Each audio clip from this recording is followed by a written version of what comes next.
विद्यार्थियों, आज हम बात करेंगे नगरीय भूगोल के अंतर्गत नगरीकरण की विभिन्न प्रक्रिया में भारत के विभिन्न आकार के नगरों की भूमिका क्या है और विभिन्न आकार के नगर कौन कौन से हैं, उनकी भूमिका की हम यहाँ चर्चा आज की वीडियो में करेंगे। तो हम प्रारंभ करते हैं। भारत में जनगणना विभाग के द्वारा नगरों को जनसंख्या के आधार पर 6 वर्गों में विभाजित किया गया है। तो आपको ध्यान रखना है कि जनगणना विभाग जो है वो नगरों का जो वर्गीकरण करता है वो किसके आधार पर करता है, जनसंख्या के आधार पर, और 6 मुख्य वर्गों में विभाजित करता है। ये जो वर्गीकरण है वो है 1 लाख से अधिक जनसंख्या वाले जो नगर हैं, पहला वर्ग ऐसे सभी नगर जिनकी जनसंख्या 1 लाख से अधिक हैं, उन नगरों की संख्या एक तरफ हम दे रहे हैं और उनकी वृद्धि दर की हम बात करेंगे। तो जो मुख्य 6 वर्ग हैं उसमें सबसे पहले हम बात करेंगे कि 1 लाख से अधिक जनसंख्या वाले नगर। फिर दूसरा जो वर्ग आता है उसमें 50,000 से लेकर 1 लाख अर्थात 99,999 के मध्य जनसंख्या वाले नगर। तीसरा जो वर्ग आता है उसमें 20,000 से लेकर 50,000 से कम अर्थात 49,999 की जनसंख्या वाले नगर। चौथा वर्ग आता है उसमें 10,000 से अधिक किंतु 19,999 से कम अर्थात 20,000 से कम जनसंख्या वाला नगरीय समूह। पांचवा जो आता है उसमें 5,000 से अधिक होता है किंतु 10,000 से कम अर्थात 9,999 तक। छठा जो वर्ग आता है उसमें 5,000 से कम जनसंख्या वाले नगर सम्मिलित किए जाते हैं। तो इस प्रकार जो 6 वर्ग है उसमें हम जनसंख्या के आकार के आधार पर उनका वर्गीकरण करते हैं। तो हम यहाँ देखते हैं भारत के संदर्भ में, तो हम देखते हैं कि सामान्य रूप से 1 लाख से अधिक जनसंख्या वाले नगरों की जो संख्या है वो संख्या 423 है। नगरीय जनसंख्या का प्रतिशत उनमें 61.48% पाया जाता है, अर्थात 423 जो नगर हैं उनकी जो वृद्धि दर है वो 23.12% है और उनमें नगरीय जनसंख्या कुल भारत की नगरीय जनसंख्या का 61.48% निवास करता है।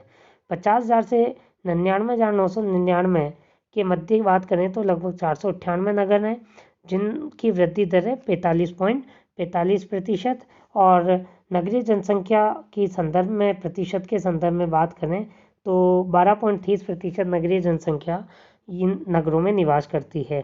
20,000 से अधिक और 50,000 से कम जनसंख्या की बात करें तो कुल नगरों की संख्या लगभग 1386 है जिनकी वृद्धि दर 46.19% है तथा कुल भारत की नगरीय जनसंख्या का 15% इन नगरीय समूह में निवास करता है। अगर हम 10,000 से अधिक और 20,000 से कम जनसंख्या की बात करें तो ऐसे नगरों की संख्या लगभग 1560 है जिसकी वृद्धि दर 32.94% है तथा नगरीय जनसंख्या का लगभग 8.8% भाग ऐसे नगरों में निवास करता है। 5,000 से अधिक किंतु 10,000 से कम जनसंख्या वाले नगरों की हम बात करें तो ऐसे नगरों की संख्या 1,057 के करीब है जिनका जो नगरीय वृद्धि दर है वो 41.49% है और उनका भारत की कुल नगरीय जनसंख्या में प्रतिशत की बात करें तो 2.85% जनसंख्या इन नगरों में निवास करती है। 5,000 से कम जनसंख्या वाले नगरों की बात करें तो ऐसे कुल 227 नगर हैं जिनकी वृद्धि दर 21.21% हमें मिलती है।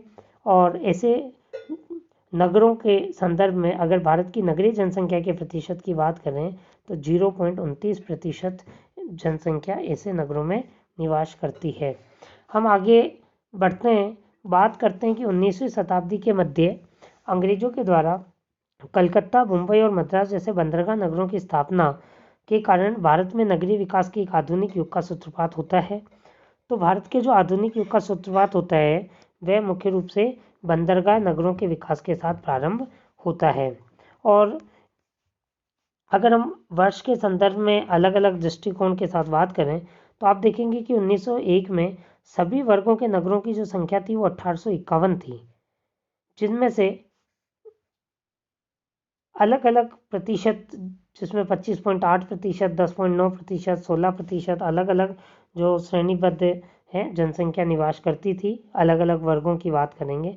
20वीं शताब्दी के में प्रथम और द्वितीय वर्ग के नगरों में क्रमशः 12 गुना व 8 गुना की वृद्धि अंकित की गई थी, लेकिन कुल नगरों की संख्या में मात्र 2 गुनी वृद्धि हुई थी।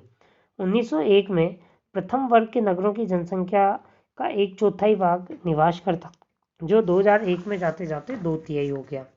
द्वितीय व तृतीय वर्ग के नगरों की नगरीय जनसंख्या में अत्यधिक परिवर्तन तो नहीं हुआ, लेकिन इनकी संख्या में जरूर वृद्धि हुई। 20,000 कम जनसंख्या वाले नगरों में वृद्धि होने के उपरांत भी नगरीय जनसंख्या में इनका प्रतिशत निरंतर घटता रहा।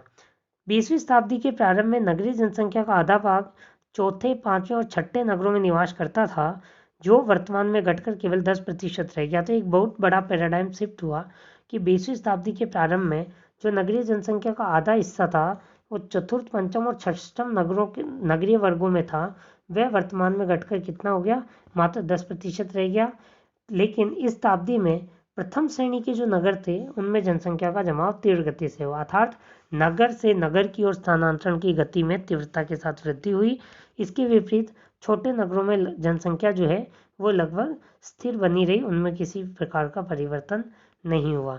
अब हम केवल बात करते हैं कि नगरीकरण में महानगरों की भूमिका क्या रही, तो हम महानगरों की भूमिका पर चर्चा करेंगे कि नगरीकरण में महानगरों की भूमिका।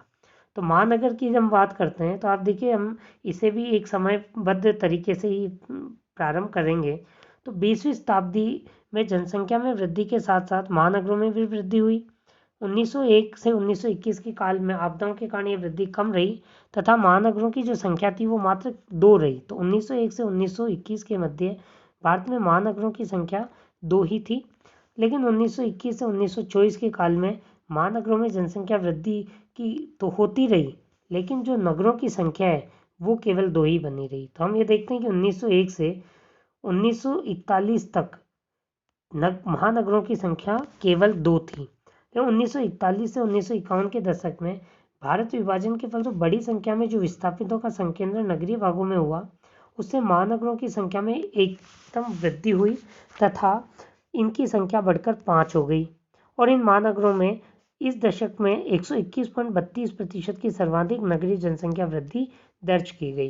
तो 121.32% की जो सर्वाधिक नगरीय वृद्धि जनसंख्या वृद्धि दर्ज की गई, उसका कारण भारत विभाजन के वजह बड़ी संख्या में विस्थापितों का भारत में आना और उनका नगरीय क्षेत्रों में जमाव रहा। स्वतंत्रता प्राप्ति के पूर्व महानगरों की वृद्धि दर प्रथम श्रेणी के नगरों से तीव्र रही, लेकिन स्वतंत्रता प्राप्ति के बाद एक योजनाबद्ध विकेंद्रित विकास के कारण इसमें कुछ कमी हमें दिखाई देती है। 1951 से 1961 के दशक की बात करें तो अहमदाबाद और बेंगलोर दो जो नगर थे वो महानगर की श्रेणी में सम्मिलित हो गए। तो आपको ध्यान रखना है कि अहमदाबाद और बेंगलोर जो है 1951 से 61 के दशक में महानगर बने और महानगरों की अब संख्या हो गई 7। इस दशक में नगरीय वृद्धि दर 54.10% रही, जो विगत दशक की तुलना में कम थी, क्योंकि विगत दशक में 121% थी। 1961 से 1971 का जो दशक था उसमें 1961 से 1971 के दशक में कानपुर व पुणे को महानगर में सम्मिलित किया गया। इससे महानगरों की संख्या बढ़कर 9 हो गई और नगरीय वृद्धि दर जो है वो 53.75% रही, यहाँ भी कमी अंकित की गई।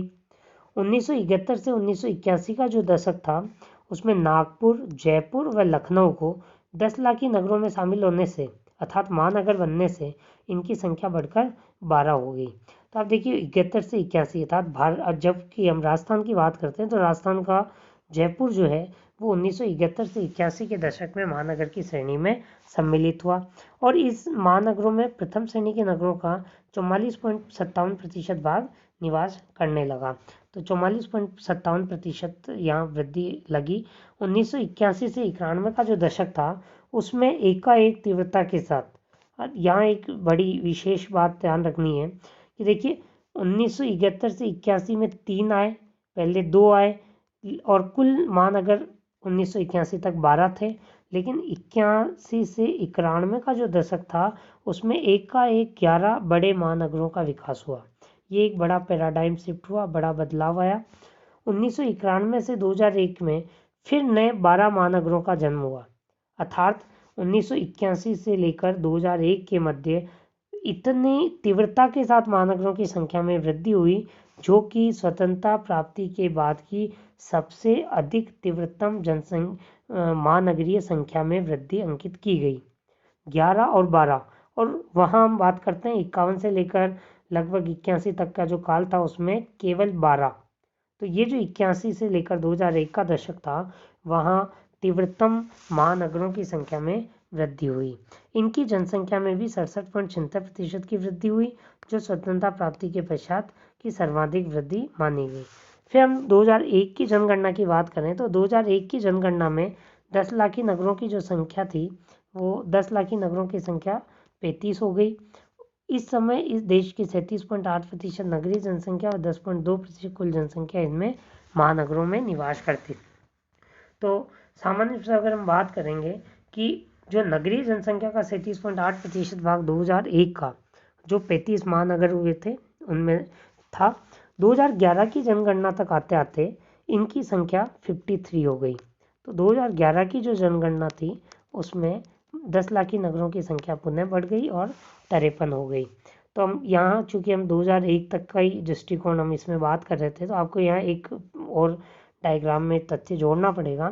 तो हम यहाँ बात करते हैं कि नगरीय जनसंख्या की अगर हम वृद्धि के वक्र की बात करें तो आप ये देखिए इस डायग्राम द्वारा, यहाँ 10, 20, 30% की नगरीय वृद्धि दर को इंकित कर रहे हैं हम। एक तरफ वृद्धि प्रतिशत, दूसरी तरफ हमने ईयर वाइज 1901 से 11, 21 से 31 अलग अलग वर्षों में एक लाइनर डायग्राम के आधार पर नगरीय जनसंख्या वृद्धि को प्रकट किया है। दूसरे में महानगरों की संख्या में वृद्धि की बात करें तो देखिए 21 से 41 तक 2, फिर 41 से 51 5, 51 से 61 7, 2 की वृद्धि हुई, धीमी वृद्धि थी।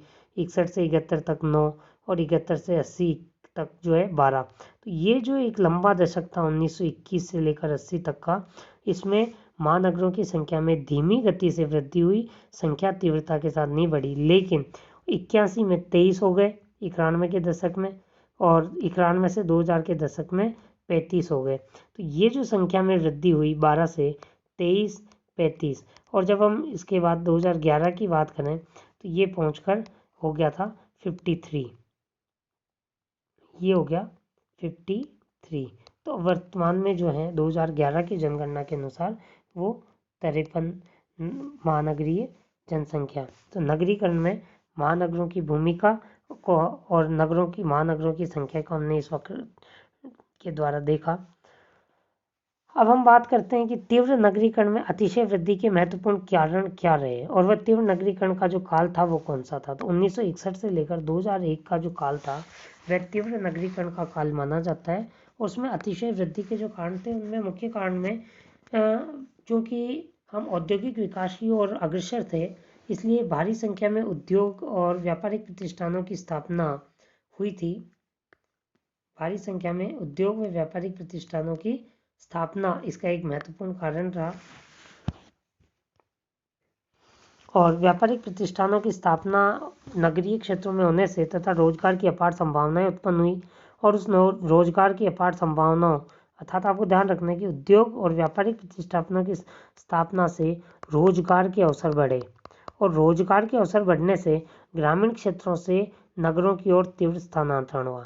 तो रोजगार एक आकर्षक कारक था जिसने ग्रामीण नगरीय स्थानांतरण की तीव्रता को बढ़ाया, और वह रोजगार कहाँ मिल रहा था, अर्बन एरियाज में मिल रहा था।